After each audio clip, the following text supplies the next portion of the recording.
Hello and welcome back to the fifth day of this course. And guess what we have today? Today we have to discuss about inputs, and that is what we are waiting for a long time, right? We are going to discuss about user input and output. But these are two new terms. We have never seen it before. What are streams and what are buffers?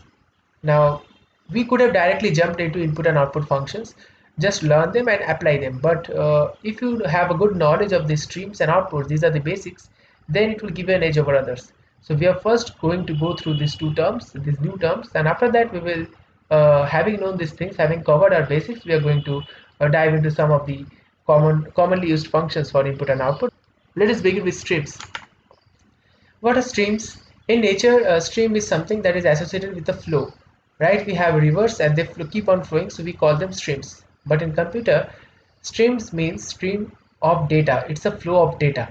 So whenever there is a flow of data from anywhere to anywhere, from a source to a destination, and that has to have through a channel, that has to go through a channel, and that channel is stream. So you can consider stream as a pipe through which your data flows in the form of continuous bits of zeros and ones. And there are many streams, not only for input and output. Okay, so there are many streams inside the computer system that helps to channelize data from one place to another, but we are going to focus only on the input and the output sections.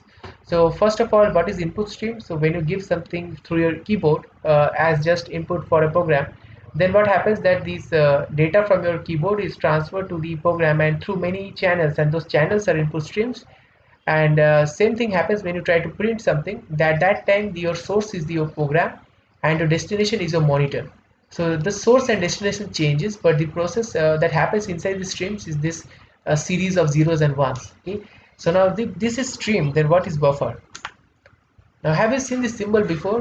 When you are playing a YouTube video and you suddenly go to a future time, you suddenly go to a point in future timeline, and that time what happens that you see a waiting symbol, like it keeps on circling. Similarly, you have in your in the railway station, when you wait for a train, you have a waiting room, right? So that there is no rush. One by one, people can go and go into the train. So in this way, we have some waiting zones in computers so that we can hold data for some time, and this is done all to prevent some rush of data. And what is the problem of rush of data? Rush of data or rush of instructions can lead to what we say is overcrowding of data, and that might change some data, that can mismanipulate some data, which we don't want. It will give us some unexpected results. Let us take an example. We have printers. I hope you have seen printers either in cyber cafe or you have a printer at your home. When you give some instruction to print, first of all you go to the printing wizard, you just click Ctrl P and it opens up in front of you. After that you decide the format like portrait or landscape. Suppose you decided portrait, then you decide the number of pages. Okay, after deciding the number of pages, suppose you selected 4 pages, 4 copies of it, and then you just hit enter, and just the moment you hit enter, a series of processes is sent to the printed device. So here the device is your printer, and it gets instructions to print these 4 pages one after the other. Now if there is a rush of these instructions, then the printer will be confused, and it can print haphazardly. So to have a proper channelized or ordered mechanism of printing, we have these buffers, and this time we will call it output buffers because it is associated with the output device. What is the task of this buffer? It's a temporary storage. It can say it's a memory that is used for temporarily storing this data. And why do we need to store this? It tells that okay, you have 5 instructions, let the first one go, and 4 of them wait in the waiting room. Okay, so it keeps data waiting until one task is done. So when the printer prints the first page, then the second one will go. In this way we can facilitate any task, not only printing but reading input as well also. So if you have a big input, not only one or two numbers, you have a file of input, you have a lots of numbers to give to your program. In those cases, if you don't give a break, if you don't pause them at a place, if you don't keep them waiting, then all the data will try to flow and they will override each other, and that will create some a mess, and that you don't want to have. So in those cases we have some buffers, and that we call input buffers because they are used at the time of inputs. So buffers are widely used in many places inside the computers, and they are we are going to focus this on this input and the output buffers only. In this diagram you can see this is the keyboard, and just you type the some digits or some keys, then it flows through the wires. And just to visualize what happens, we have written this zeros and ones, and that is what this stream consists of. After that we have some storage space, it's a temporary one, and that's the input buffer. And then this takes your whatever you have given as input to your program. The program takes gives the request and accesses the input from this we can say buffer, and the detail we are going to see just a few moments later. For the output, just the direction changes. So now your source is the program and you're going to the monitor, and in between there are many intricate levels or many intricate stages, and we are not going to we are just shown there within these brackets. After covering those things that we need not know now, we are seeing that we have a stream, and that's the output stream, and from there we go to the buffer that prints the output to the screen. So that is the process that happens for buffering, and now you have just a good idea that what is a stream and what is a buffer. You can differentiate between them, and you know how data gets traveled or it gets flowed from one place to another inside the computer, and what is the need to put a break, what is the need to keep the data waiting for some time rather than there is a rush of data, how to prevent it. Okay, so that is what you have learned till now. Now we can learn about inputs and outputs. This is part 2 of the video. Here we are going to deal with some functions and whose names you can see on the screen. We have made a program for that. First of all, we will be knowing this new function scanf. This scanf function is much like this printf, because as you can see here, the format specifier is used while scanning an input, and here we are taking an integer. That's why we have used %d as the format specifier. One new thing you will find here is this ampersand operator, and the significance of writing ampersand before any variable is that this ampersand gives you the location of it. So not 7, this ampersand check, it gives the address of the variable. So here the variable is I, so I'll say this ampersand gives the address of I. Okay, now details about this we will learn in pointers. Okay, when we will be dealing with pointers, at that time we will talk of this ampersand operator. We run it. First of all, we compile. There is no error and no warning. Now we run. Since we have not given any display message, so no message is printed, but it is expecting an input from us. Let us give an input, suppose 99. This is an integer, and we are getting it back because we have printed the same thing. Let us try some different version of it. Let us try to print a message like enter a number. Okay, enter a number, and then let us give a new line. Okay, also we would like to print something I plus 10. Okay, not only 9, not only the I as a value, but we want to do some, just to see what happens. Again compile and again run. This time we find a message, enter a number, and we give something like 99, and we should get 109 because we are doing I plus 10. See, we got 109. This is how scanf works. It's very simple to use. Next we will see getChar, and getChar, by the name, it takes only one character at a time. So get means I am getting the input, and put means I am putting the input on the screen, putting the output on the screen. So getChar is used to take the first char from the input text. So if I just copy paste this thing in the output screen, let me copy this. If I just give this text while inserting input, then getChar will take only the first letter. So O will be taken, and putChar will print that O.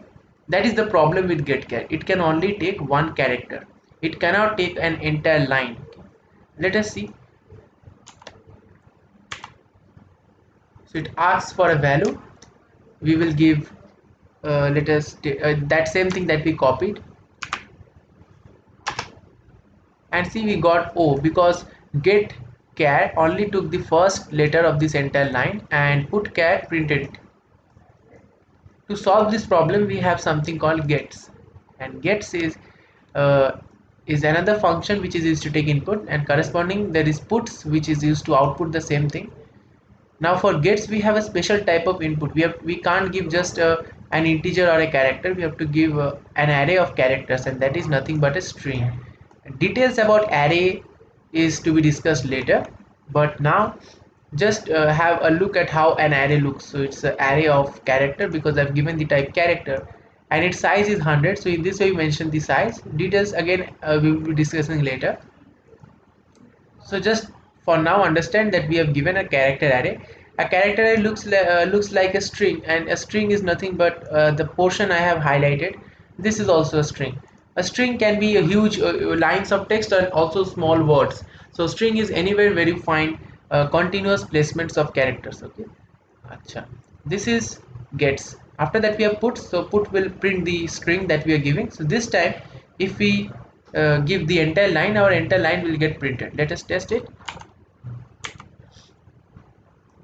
Enter a value, and this time our value is a line, and we get the entire line. Because gets is not restricted to a single character, so it solves our problem.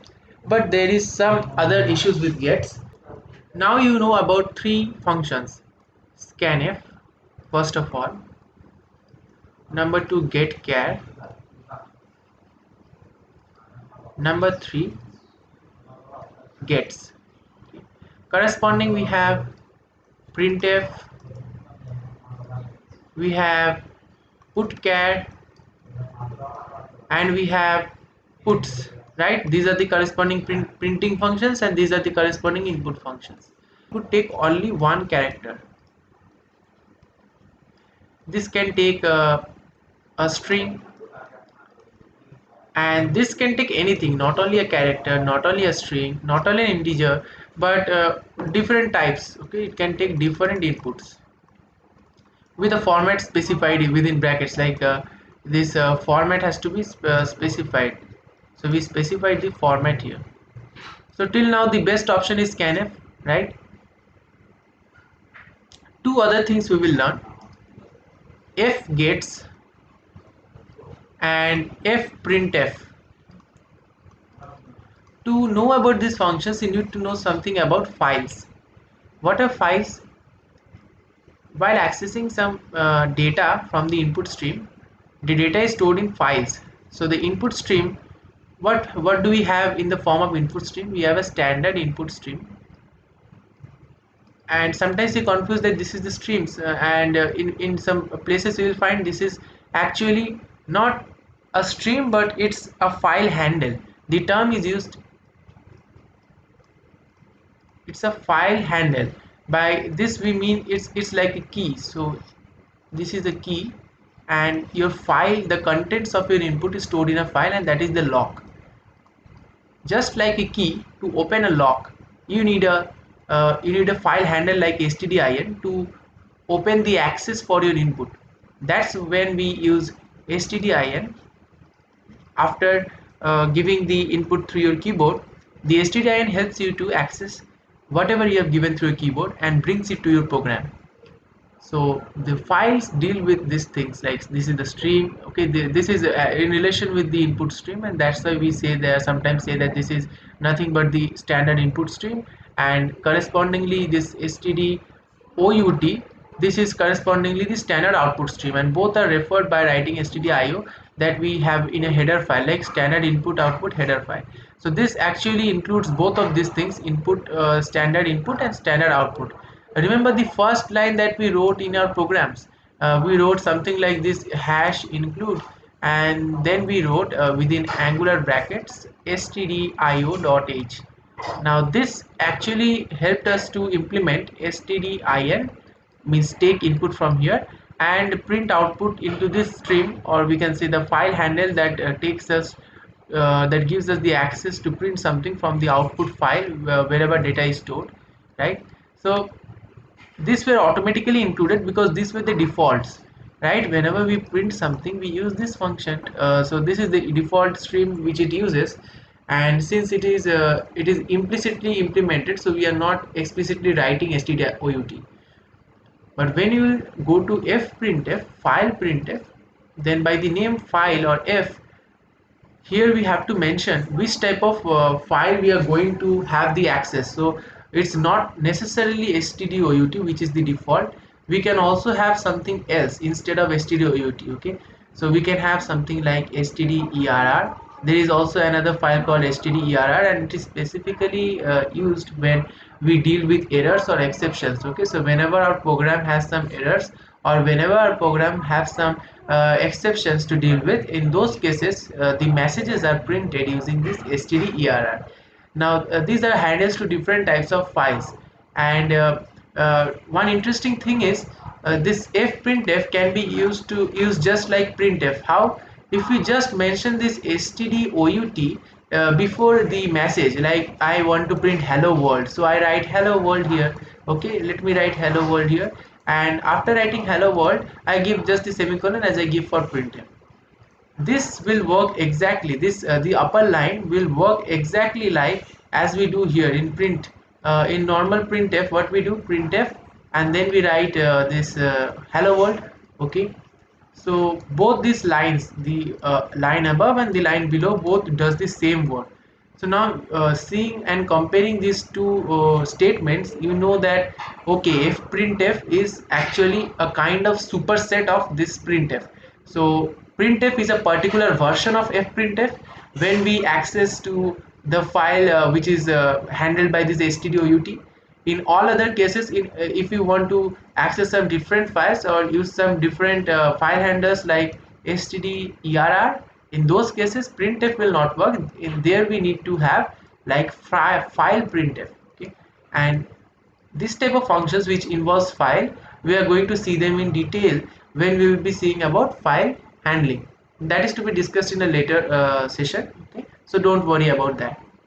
So we have learned a lot of things about files. We have learned about what is stdin, what is stdout, and what is this stderr. After that, we have seen what are the functions fprintf, but we have not seen what is fgets. So now we will tell you about fgets. Remember what did gets do? Gets took input from a line. So there was a line of input, and it can, you can store them in a file as well. So if we take input from a file, that we can do from fgets. So we can mention the file from where we are taking input, and gets take it from the standard in. So that is one of the differences. Gets take it from standard in. Another thing is that in gets you have no limits mentioned. So gets will keep on taking unless it reaches the end of a line, if you have given a line. Otherwise, if you have given a file, then gets will keep on traversing or parsing along it until it gets to the end of it. So the end of the file will be reached in the process of using gets. But fgets provide us an option. The second parameter in fgets provide us an option to give something like a number, and that number tells you that okay, after suppose the number is 5, then it will tell me okay, fgets keep on scanning, after you get 5 numbers, stop. So we can customize our input, we can customize the level till which we are taking inputs, and that is quite helpful when we will be dealing with arrays. Okay, in strings, sometimes in arrays it is always preferred, it's in fact recommended that fgets should be used in place of gets. Okay, somewhere you'll find this recommended already. So here we come to the end of this session today. I hope you have learned a lot of new things, right from what are streams, then we learned what are buffers, and finally we came to know so many different types of ways to take inputs. What are the benefits of some ways? What are the demerits of some ways? How can we improvise there? How can we actually customize a function according to our needs? And play around with it. Try different inputs for scanf, try different inputs for fgets, and see what happens. See what, even if you do some errors, see what the error says, and in this way you'll keep on learning more. Thanks a lot, and bye bye.